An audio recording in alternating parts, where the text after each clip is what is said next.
요엘서의 마지막 구절입니다. 어제 본문 말씀을 통해서 하나님께서 민족들을 심판하시고, 특별히 또 오늘 본문에서는 하나님께서 택하신 백성들을 축복하시고 회복하시는 그런 하나님의 그 약속의 말씀들을 우리가 볼 수 있지요. 대부분의 예언서는 하나님의 그 회복과 축복으로 결론을 맺고 있습니다. 그것이 바로 하나님께서 우리를 향한 하나님의 마음임을 믿으시길 바랍니다.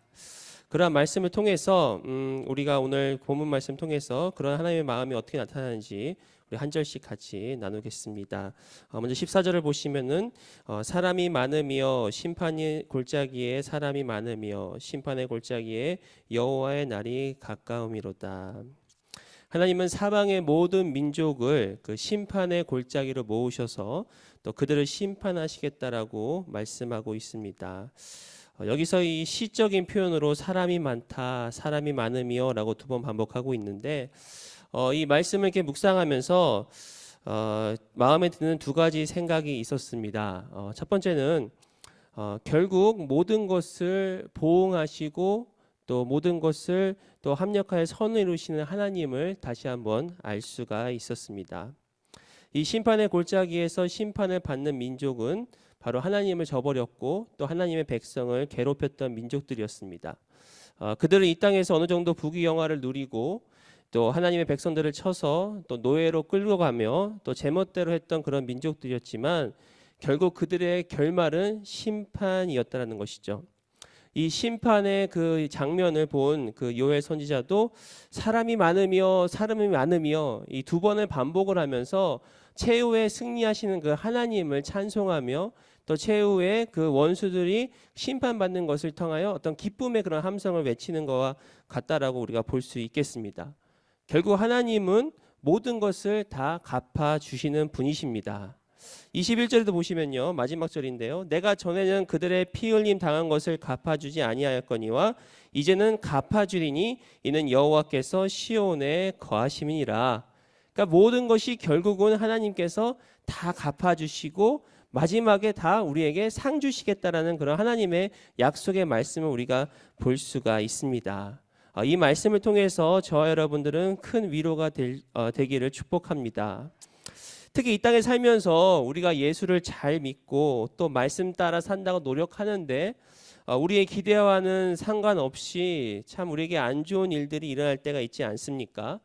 계속해서 끊임없는 그런 어려움과 힘든 일이 있을 때가 있고 특별히 우리가 원하지 않은 그런 질병들이 찾아올 때 참 우리가 많이 낙심되고 어려울 때가 있습니다.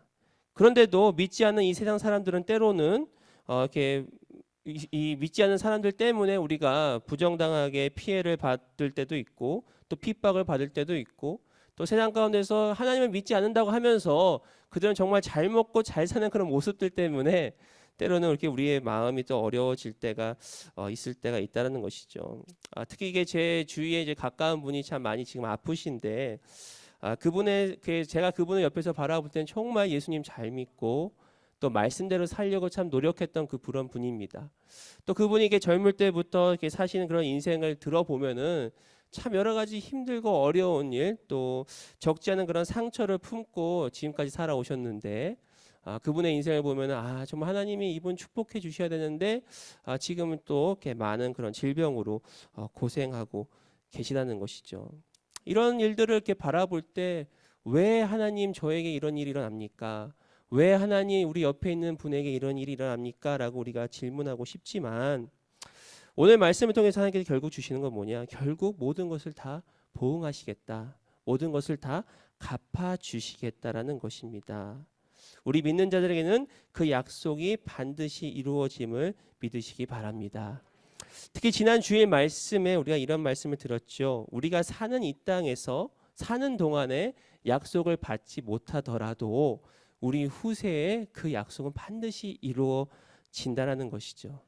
참 이 약속의 말씀을 우리가 붙잡고 있을 때 또 더 나아가서는 우리가 비록 이 땅에서 하나님 주신 약속의 말씀이 다 이루어지지 못하더라도 우리가 주님 앞에 섰을 때는 반드시 하나님께서 그 모든 것을 다 갚아주시고 상 주신다라는 것입니다.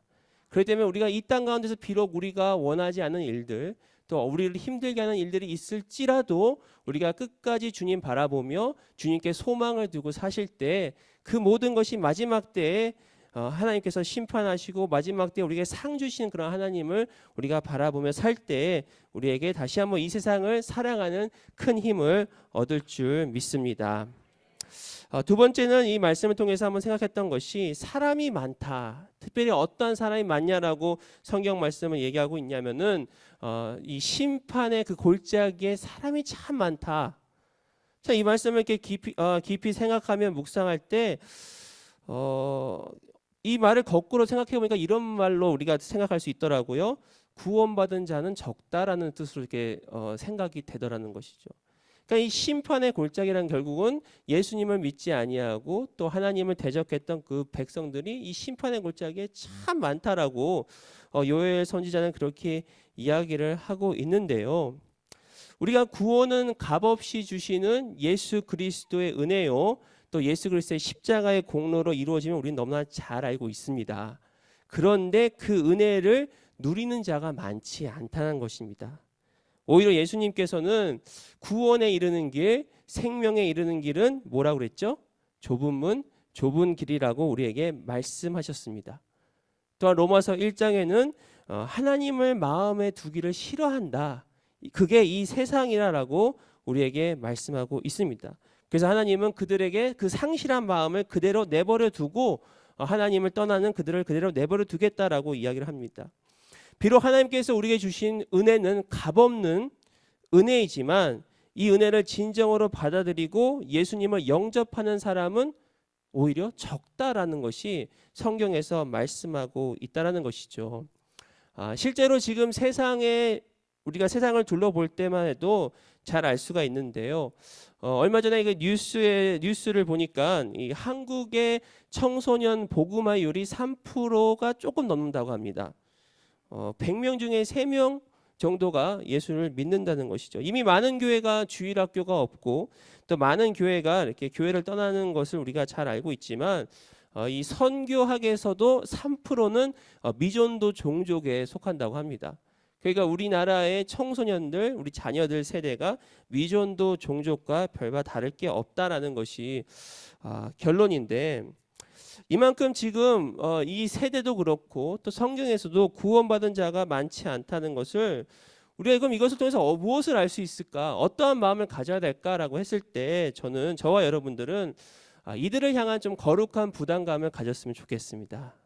분명히 하나님의 뜻은 하나님의 사랑하는 모든 백성들이 하나님께 돌아오는 것이 뜻입니다. 하나님께서 세상을 이처럼 사랑하셨다는 이 세상은 믿는 저와 또 믿지 않는 모든 영혼들, 즉 하나님께서 창조하신 모든 세상을 하나님께서 이처럼 사랑하셨기 때문에 가능하다면은 한 영혼이라도 더 주님께 돌아오는 것이 하나님의 뜻입니다.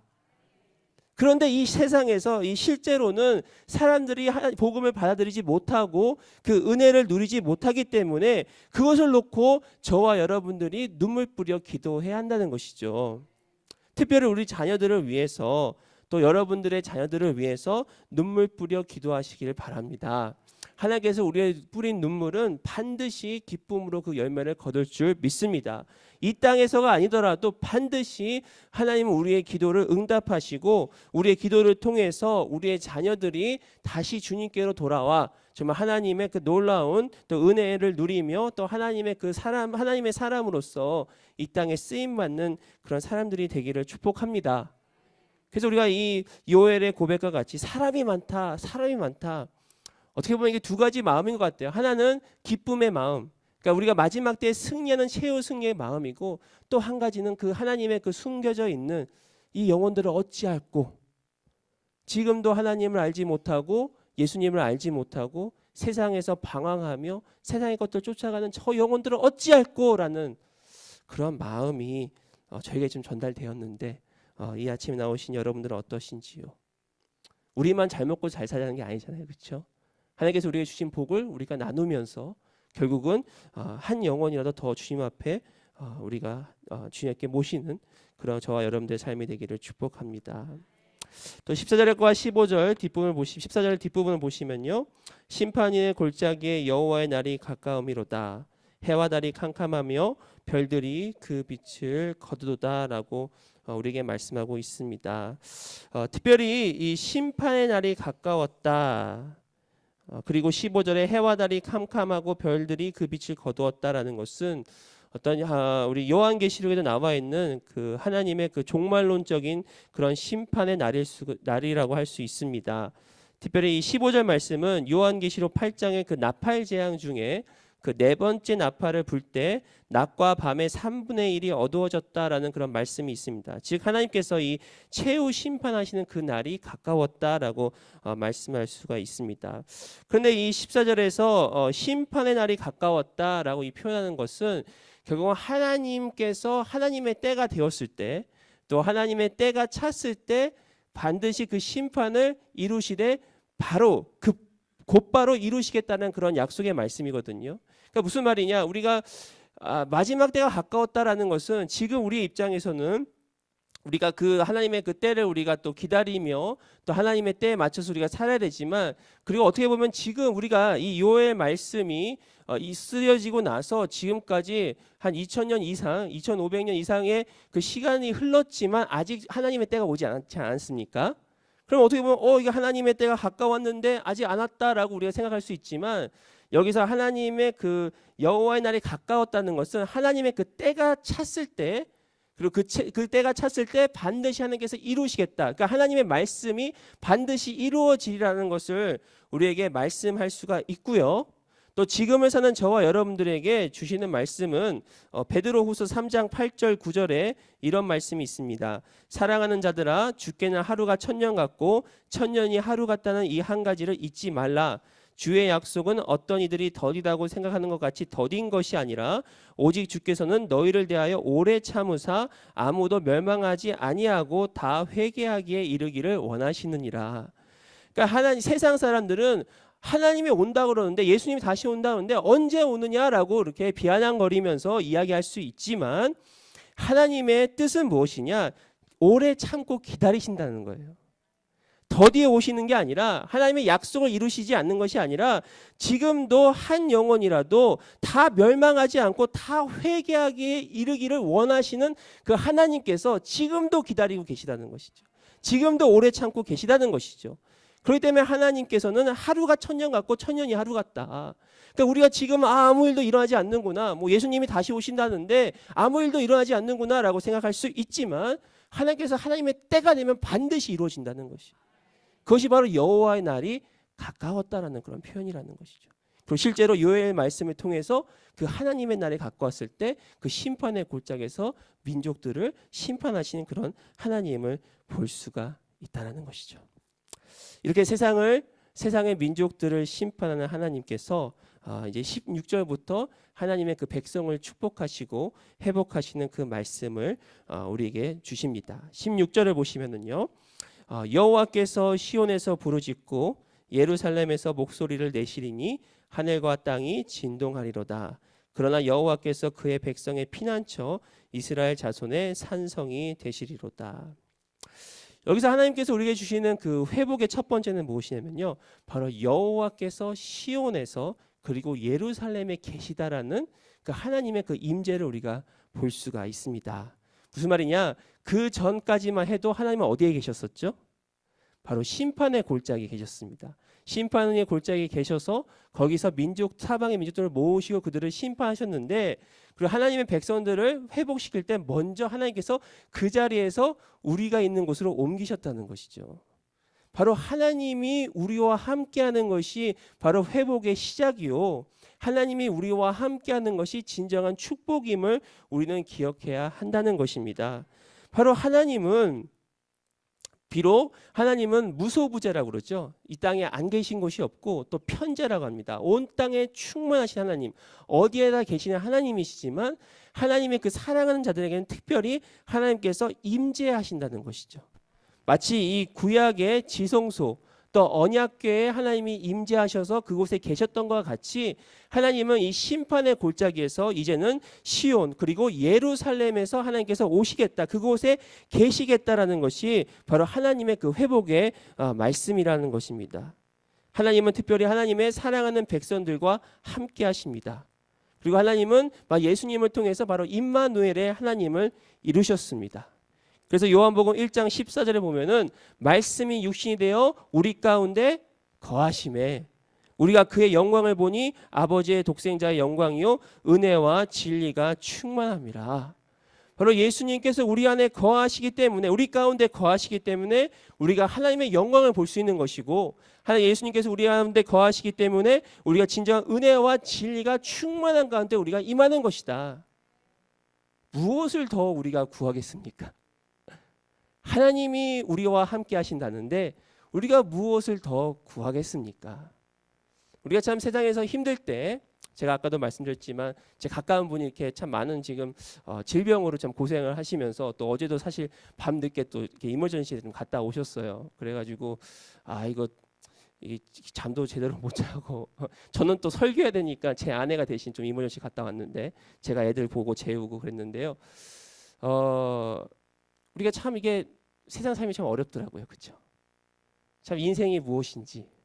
네, 인생은 눈물의 씨앗이라고 그랬나요? 그 사랑인가요? 네, 잘 모르겠습니다. 그러나 하나님이 우리와 함께 계시다면 우리가 바로 힘들지만 어렵지만 이 길을 묵묵히 걸어갈 수 있는 우리에게 힘이 있습니다. 예수 그리스도의 십자가를 붙잡을 때 우리는 세상을 이길 힘이 있습니다. 그 힘을 우리가 붙잡을 수밖에 없더라고요. 왜냐하면 우리가 할 수 있는 건 아무것도 없더라고요. 그렇기 때문에 주님만 붙잡을 수밖에 없습니다. 바로 말씀이 육신이 되어 우리 가운데 거할 때, 그리고 그 말씀이 십자가에서 보혈을 흘렸을 때 우리는 이 땅 가운데서 진정한 은혜와 진리를 누리게 되는 것입니다. 그러한 하나님께서 시온에서 부르짖고 또 예루살렘에서 목소리 내시리니 16절에 보시니까 하늘과 땅이 진동하리로다. 그러나 여호와께서는 그의 백성의 피난처시요 이스라엘 자손의 산성이 되시리로다. 아마 우리가 하나님 앞에 설면요 가장 먼저 드는 마음은 아마 두려움이 아닐까라는 그런 생각이 듭니다. 물론 우리가 하나님의 그 사랑을 알고 또 하나님의 사랑을 입었지만 정말 한번 그 하나님의 그 위대하심을 우리가 한번 볼 때, 특별히 성경에 나오는 그 예수님의 제자들이나 또 많은 사람들이 예수님을 처음 봤을 때 주여 나를 떠나소서라고 얘기하지 않습니까? 그러니까 어떤 예수님의 그 하나님의 그 위엄하심, 위대하심에 대한 어떤 두려움, 특별히 그 심판의 골짜기에서 심판을 하시고 또 우리 하나님이 말씀하실 때 뭐라고 했어요? 16절에 하늘과 땅이 진동할 것이다. 그러니까 우리 어떤 그런 하나님의 그 두려움과 그런 경외하는 마음 가운데 우리가 하나님 앞에 나아가겠지만, 그러나 하나님은 그 가운데서 우리의 피난처가 되시고 우리의 산성이 되신다. 참 이 놀라운 이 하나님의 어떻게 보면 사랑이죠, 그렇죠? 또 이 놀라운 하나님의 복음은 우리 인간의 그 생각으로는 아마 이해를 다 할 수 없을 것 같습니다. 그래서 제가 존경하는 어느 목사님이 그런 얘기를 하셨어요. 한 번은 가장 어려운 설교 중에 하나가 예수님의 십자가라는 설교를 가장 어렵다. 그 이유는 이해가 안 간다는 거죠. 저도요 사실 좀 어느 정도 그 말이 좀 이렇게 마음에 와닿더라고요. 어떻게 나 같은 죄인을 하나님께서 독생자 아들을 죽이시기까지 우리를 사랑하실 수 있었을까? 우리는 그냥 뭐 그러니까 그냥 우리 뭐 다 이렇게 생각할 수 있겠지만, 한번 정말 그것을 심각하게 따져보고 깊이 생각하다 보면은 거기서 나오는 그 하나님의 그 은혜가 얼마나 큰지요. 세상 사람들은 하나님을 보고 두려워하고 떨고, 또 하나님께서 한 번만 말씀하시면 땅과 하늘이 진동하는데, 그런 하나님께서 우리의 피난처가 되시고 우리의 산성이 되신다. 이건 정말 놀라운 하나님의 말씀입니다. 우리가 이것을 좀 붙잡고 우리 2016년 우리가 이 삶을 또 2016년을 좀 마무리했으면 좋겠습니다. 또 한국도 그렇고 미국도 그렇고 참 이렇게 한국이 요즘 이렇게 모든 사람 국민들이 다 우울증에 빠졌다는 말을 할 정도로 참 어렵지 않습니까? 그때 우리가 한번 우리 마음 가운데 외치는 거예요. 그러나 하나님께서 우리의 피난처가 되시고, 그러나 하나님께서 우리의 산성이 되시리로다. 10절 보시면은 그런즉 너희가 나는 내 성산 시온에 사는 너희 하나님 여호와인 줄 알 것이다. 예루살렘이 거룩하리니 다시는 이방 사람이 그 가운데로 통항하지 못하리로다. 다시 한번 하나님은요 성산 시온에 거하시는 하나님이라고 말씀하고 있습니다. 마치 이 요한계시록 22장에 나오는 새 하늘과 새 땅, 새 예루살렘에 거하시는 하나님과 또 어린 양 예수 그리스도를 또 예언하는 그런 말씀이라고 할 수 있습니다. 중요한 것은 바로 하나님께서 친히 예루살렘에 거하심으로 예루살렘은 거룩해질 것이라고 17절에 말씀하고 있습니다. 바로 하나님이 계신 곳은 거룩한 곳입니다. 그리고 거룩한 것이란 건 뭐냐? 결국은 다른 것과 섞일 수가 없다. 즉 구별된 그런 모습을 우리가 거룩하라고 하는데, 여기서 17절 뒷부분에 보시니까 다시는 이방 사람들이 그 가운데로 통행하지 못하리로다. 그 말은 무슨 뜻이냐면은 바로 이스라엘 민족이 택하심을 받은 이스라엘 민족이 거룩함을 통해서 다른 것들과 이제는 섞이지 않는 것이다 라고 이야기할 수 있지요. 그런데 우리가 한 가지 좀 짚고 넘어가야 될 것은, 여기서는 이방 사람이 그 가운데를 통행하지 못할 것이라고 말씀을 하고 있는데, 그것은 실제로 그렇다고 해서 그러면 정말 마지막 때는 이스라엘 민족만 구원받을 것인가? 우리 다 아니라는 거 알 수 있지 않습니까? 근데 여기서는 뭐냐면 요엘의 그 시대적 상황을 봤을 때 요엘이 썼던 그 대상은 이스라엘 남유다 민족이었다는 거죠.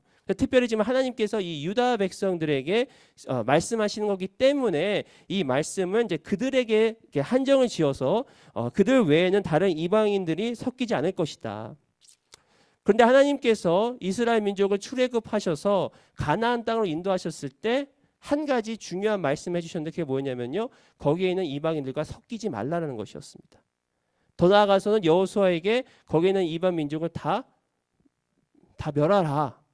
왜요? 너희들이 그들과 섞이면 그들이 섬기는 우상신들을 섬기게 될 것이고, 너희들이 그들과 섞이면 그들이 행하는 가증한 일들을 행할 것이기 때문에 하나님께서는 그들의 이방인들과 상종도 하지 말고 다 멸하라라고 이야기를 했는데, 어떻게 됐죠? 다 멸하지 못하고 결국은 그들과 타협하고 그들과 섞이고, 그리고 하나님이 가증하게 여기는 일들, 우상신을 섬기고 바알신을 숭배하는 그런 일들을 통해서 결국은 하나님께서 이스라엘을 심판하셨고 그렇게 말씀을 하고 있지 않습니까? 그렇기 때문에 하나님께서 가장 그들을 회복시키기 원하는 것은 무엇이냐? 바로 섞임에서 나와서 온전히 거룩해지는 것이었습니다. 다시 얘기해서 우리가 율법을 얘기할 때 이스라엘 민족이 율법을 안 지켜서 심판이 받는 것도 맞지만, 사실 그 율법을 안 지켜낸 중심은 뭐냐? 거룩하지 못하였기 때문이라는 것이죠. 섞였기 때문이라는 것이죠. 그들의 마음이 나누어졌기 때문이라는 것이죠. 하나님은 그들이 어떤 겉의 행동을 지키고 안 지키고보다 신명기 6장부터 6장에 말씀하신 같이 들으라 이스라엘아, 너희는 전심으로 하나님을 사랑하라, 여호와를 사랑하라. 이것이 바로 하나님께서 그들에게 주신 첫 번째 계명이었는데, 그들에게는 하나님만을 사랑한 것이 아니라 하나님 외에 다른 것도 사랑하고 하나님 외에 다른 걸 섬기는 그런 어떤 섞이는 그런 인생을 살았기 때문에 하나님께서 그들을 심판하셨다는 것입니다. 지금을 사는 저와 여러분들에게도 마찬가지라 생각합니다. 우리가 한 가지 기억해야 될 것은, 우리에게 주신 은혜는 우리가 의롭다 힘을 없는 그런 칭의와 또 거룩함을 없는 성화가 같이 이루어짐을 기억하시기 바랍니다. 무슨 말이냐면요, 종교 개혁자 칼빈은요, 하나님의 은혜는 이중적이다라고 이렇게 이야기를 했습니다. 무슨 말이냐? 바로 하나님의 은혜는 칭의와 성화가 서로 나타난다. 그러니까 칭의와 성화 아시죠? 칭의와 성화가 구별되지만 그것은 따로 떼어놓을 수 없는 그 은혜의 이중성을 칼빈은 이야기를 하고 있었습니다. 그런데 우리 많은 그 목사님들이 그런 얘기를 해요. 우리 대한민국이 칭의만 너무 강조하다 보니까 성화를 잃어버렸다는 것이죠. 그런데 존 칼빈도 그렇고 성경은 이미 은혜는 칭의와 성화를 통틀어서 우리에게 은혜를 주셨다는 것입니다. 바로 우리가 그 은혜를 인하여 우리가 의롭다 하심을 입음과 동시에 그 은혜를 위하여 우리는 거룩해지는, 예수님을 닮아가는 그 성화의 길을 갈 수 있다라는 것이죠. 그러니까 그 사실을 우리가 기억하고, 오늘 말씀처럼 결국 하나님께서 마지막에 이스라엘을 회복시켰던 것은 그 이스라엘이 거룩하여진 것을 회복시켰다면, 저와 여러분들도 마찬가지로 지금 하나님께서 우리를 통해서 이루시고자 하는 일이 무엇이겠습니까? 바로 성화, 거룩하여진다는 것이죠. 은혜를 통해서, 하나님의 은혜를 통해서, 예수님의 그 십자가 공로를 통해서 우리가 거룩하여지는 삶이 결국 이 땅을 사는 저와 여러분의 그 삶의 이유요 목적이라는 것이죠. 그것을 바탕으로 했을 때 하나님의 그 놀라운 축복과 은혜가 우리에게 계속해서 부어지는데요. 18절 한번 보겠습니다. 그날에 산들이 단 포도주를 떨어뜨릴 것이며 작은 산들이 젖을 흘릴 것이며 유다 모든 시내가 물을 흘릴 것이며 여호와의 성전에서 샘이 흘러나와서 시딤 골짜기에 대리라. 우리가 이 땅 가운데서 성화를 이루고 거룩함을 이루어 나가면서 하나님께서 우리에게 주신 그 축복이 무엇입니까? 단 포도주를 우리가 떨어뜨리고 또 이 젖을 흘려주시고 모든 시내가 물을 흘릴 것이며 여호와의 성전에서 샘이 흘러나와서 시딤 골짜기, 그러니까 어떤 보면 우리 심판의 골짜기, 여호사밧 심판의 골짜기였다면은 이 시딤 골짜기라는 것은 회복의 골짜기. 그러니까 하나님께서 우리의 회복의 골짜기에서 하나님의 생수와 포도주와 젖이 어떤 풍성한 하나님의 그 축복이 우리에게 말씀해 주고 있다라는 것이죠. 기억할 것은 바로 그 전에 우리가 거룩함을 회복하고 그리고 거룩함을 회복한 하나님의 백성들에게 주시는 하나님의 그 놀라운 풍성한 그 축복. 이는 마치 요한계시록 22장에 보시면 이런 말씀이 있습니다. 1절과 2절. 또 그가 수정같이 맑은 생명수의 강을 내게 보이니 하나님과 및 어린 양의 보좌로부터 나와서 길 가운데로 흐르더라. 강 좌우에 생명나무가 있어 12가지 열매를 맺되 달마다 그 열매를 맺고 그 나무 잎사귀들은 만국을 치료하기 위하여 있더라. 그러니까 이 하나님의 그 새 하늘과 새 땅, 새 예루살렘에서는요, 이 하나님의 그 보좌로부터 이 생수가 흘러나가는데 그 생수가 좌우에 생명나무가 있고요. 그리고 달마다 12가지 열매를 맺으면서 만국을 치료하는 하나님의 그 생수. 그래서 5절에 보니까 이런 말씀이 있습니다. 다시 밤이 없겠고 등불과 햇빛이 쓸데없으니 이는 주 하나님이 그들에게 빛이심이라. 그들이 세세토록 왕노릇할 것이다. 그러니까 하나님의 나라는요, 밤이 없어요. 그리고 하나님의 나라는 등불과 햇빛도 필요 없습니다. 왜요? 하나님이 그곳에 계셔서 우리 어린 양 예수 그리스도께서 그곳에 계셔서 친히 빛이 되어 주신다.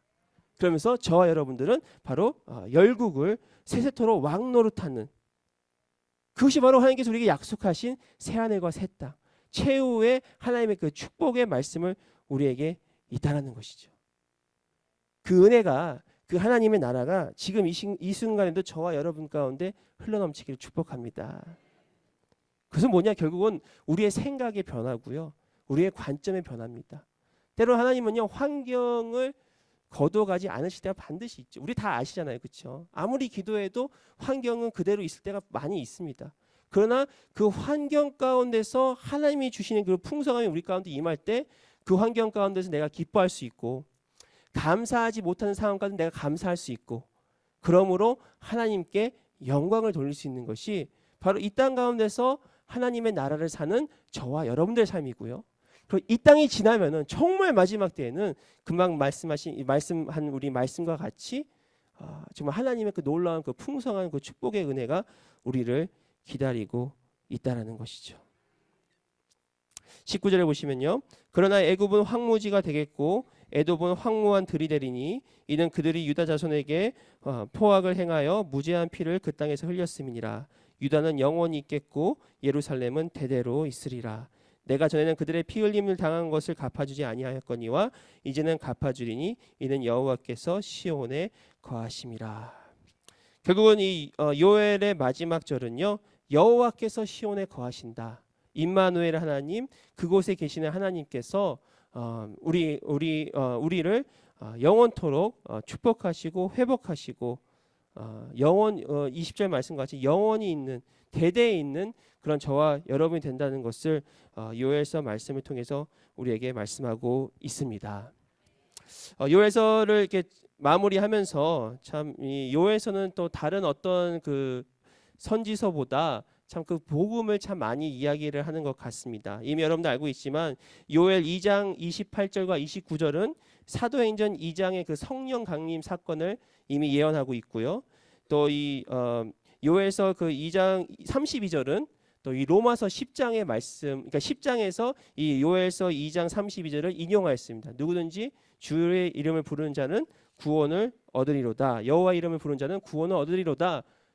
이것이 로마서 10장의 말씀을 인용하였던 그 말씀인데, 그만큼 이 요엘서의 말씀에는 이 성령의 임하시고 또 우리가 주의 이름을 부를 때 구원을 얻는다. 그러니까 이스라엘 민족, 어떤 이스라엘의 그 민족이 아니라 어떤 육신의 그런 후손이 아니라 여호와의 이름을 부르는 자들, 즉 예수 그리스도를 믿고 예수 그리스도를 바라보는 자들은 구원을 얻을 것이다라는 것이 요엘서 말씀에 이미 예언되고 있다라는 것이죠.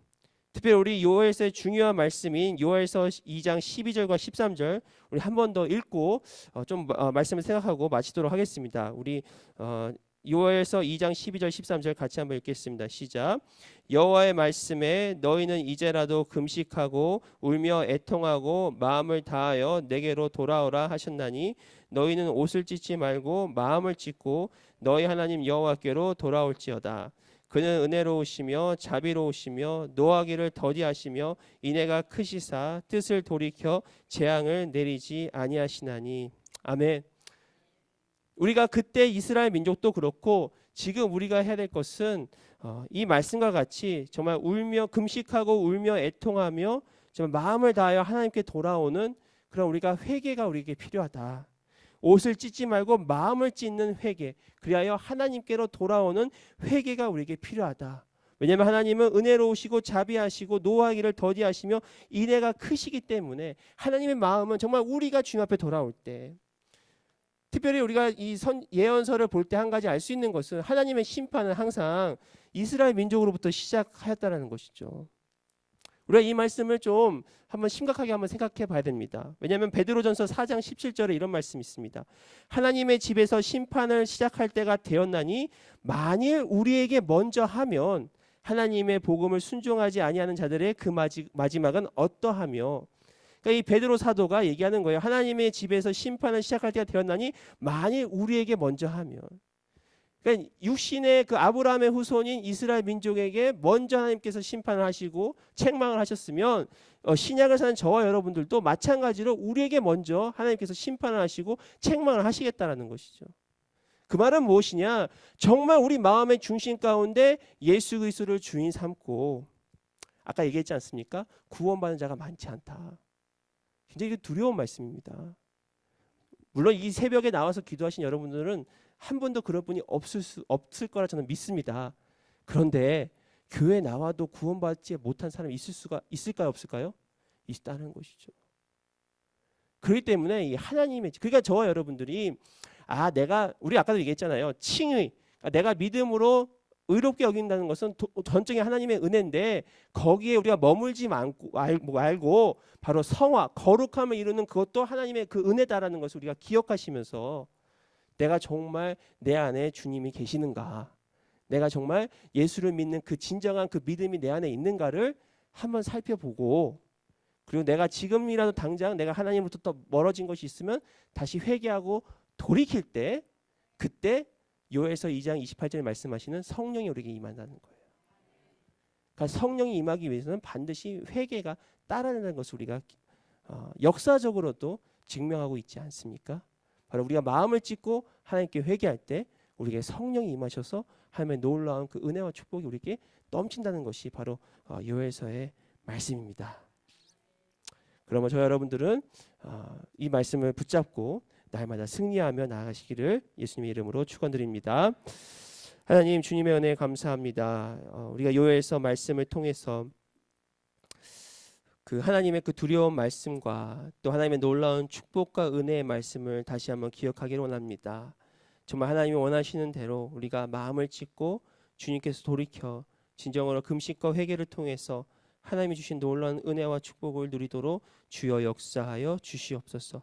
정말 이 땅에서 이루어지지 못한 일들은 우리의 후세나 아니면 또 주님 앞에서 모든 것이 다 이루어지면 우리가 믿고 이 땅을 살아가는 주님께서 우리를 이 땅 가운데서 정말 온전히 살아가고 또 넉넉히 감당할 수 있도록 우리에게 힘을 허락하여 주시옵소서. 이 새벽에도 우리와 함께 하시고 역사하신 주께 감사드리오며 예수님의 이름으로 기도드리옵나이다. 아멘.